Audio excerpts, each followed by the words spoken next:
Hi, my name's Isabel Evans. Thank you for inviting me to TestFlix 2021.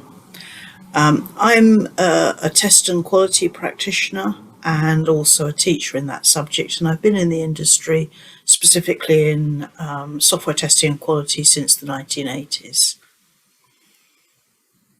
Today, what I want to talk about is efficiency. You want to be efficient?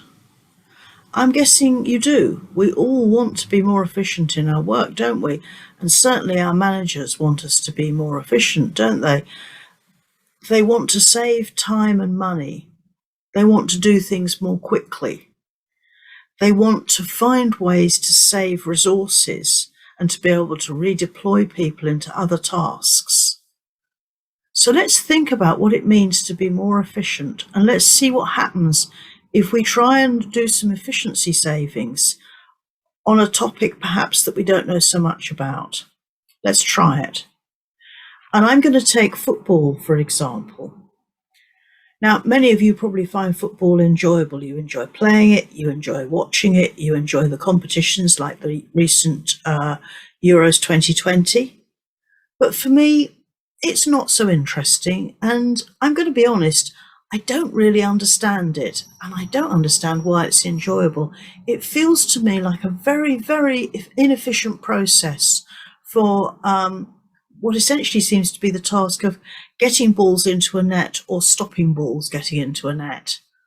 So let's have a look at what happens if you let me loose on, for example, Euros 2020, which happened in 2021. What I'm going to do is I'm going to save us time, money, and resources by doing the whole competition more efficiently. And if you remember, with Euros 2020, there were a large number of teams. Each of those had at least 11 players, sometimes more because there were substitutes, extra people who were there on the pitch for some of the time, but not all of it. There were managers, there were coaches, there were physiotherapists, there were referees, there were linesmen, there's groundsmen to look after the grounds, there's kit, uniforms, hotel accommodation, travel expenses, security, all sorts of things going on there. So, okay, I think we can save some time, money, and resources if we just look at some sensible ways we could make that whole competition more efficient. And I'd like to start by saying it took 2 weeks. Was it 2 weeks? It felt interminable. It took 2 weeks, but in the end, it all comes down to a penalty shootout. And this seems to happen quite often with football matches, as far as I can see, that you get to the end of the match and nothing has been resolved. And then if it's important that it's resolved, you have to have a penalty shootout. Now, it seems that some matches you just go, oh, that was a draw. In which case it wasn't important that it was resolved. So I question whether we need to play it at all if it's not important whether it's resolved. But however, Euros, it comes down to a penalty shootout. So I would say to you, we only need 2 players aside, one to kick a ball and one to catch a ball. Already I've saved at least 9 people being involved. Those people can go off and do something else. We just need 2 players per side. And I think we can automate kicking. And the reason I think this, and I know many of you will have heard this about software testing, is, it's a fairly repetitive and low-skilled task. Even children can do it. We see small children kicking balls. So this is clearly, it doesn't require a lot of cognitive skill. It doesn't require a lot of practice. It doesn't require training. It's just not a particularly high skill or interesting task, kicking a ball. And furthermore, if we look at tennis as a similar sport, and it's similar because it also uses balls, we can see that they have a piece of equipment that automatically fires tennis balls. So I think that could be quite easily adapted to fire footballs. How hard could that be? Again, I've heard people say that about tools. It works with this piece of software. Why can't we apply it over here? Surely that can't be difficult. And once we've done that, we now only need 1 person per side who's going to catch the ball or miss it. And that's all we need to decide the tournament. So now we've got rid of 10 or more players from each side because we don't need all those substitutes. We just need one person who has the skill set of catching a ball. Now, when I started researching this talk, I was looking for images and I found these. So hang on, the results clearly predictable. People have done statistics predicting the results for different countries, how likely they are to get to the finals, the semi-finals, the quarter-finals, and so on. So,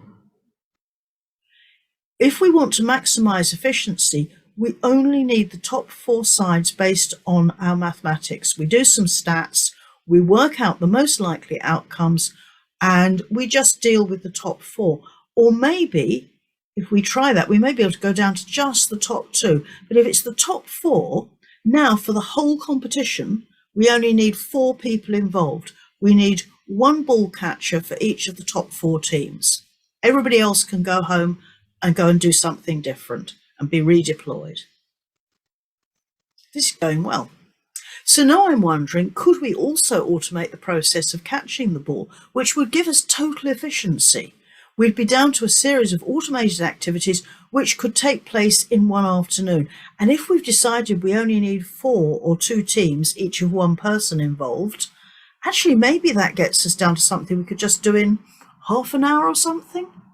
We've saved time, we've saved money, people can be redeployed from football to something more useful.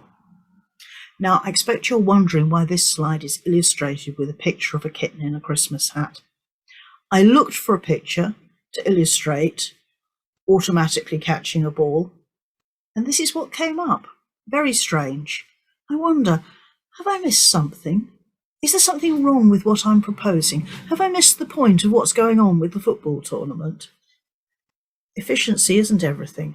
And because I don't understand football, and I don't understand why it's enjoyable, and I don't understand its importance, it's very easy for me to do a time and motion study and save time and save money and redeploy people from doing that task. The point is, we also need to be effective, and we need to provide good experiences for the customers and indeed for the people who work in the teams. And that means only automating what's worth automating and not overdoing efficiency drives if they're not actually making things better and if they're missing the point. I've seen this happen in software projects where there's a drive for efficiency, a drive to drop parts of a process or a way of doing things, to remove certain checks, to perhaps reduce quality checks, reduce testing. If people making the decisions about how a project is run don't understand the purpose and the complexity of the different activities that make up a project, they might end up doing what I've just done to the Euros 2020. Efficiency isn't everything. It is important, but it isn't everything. Thank you.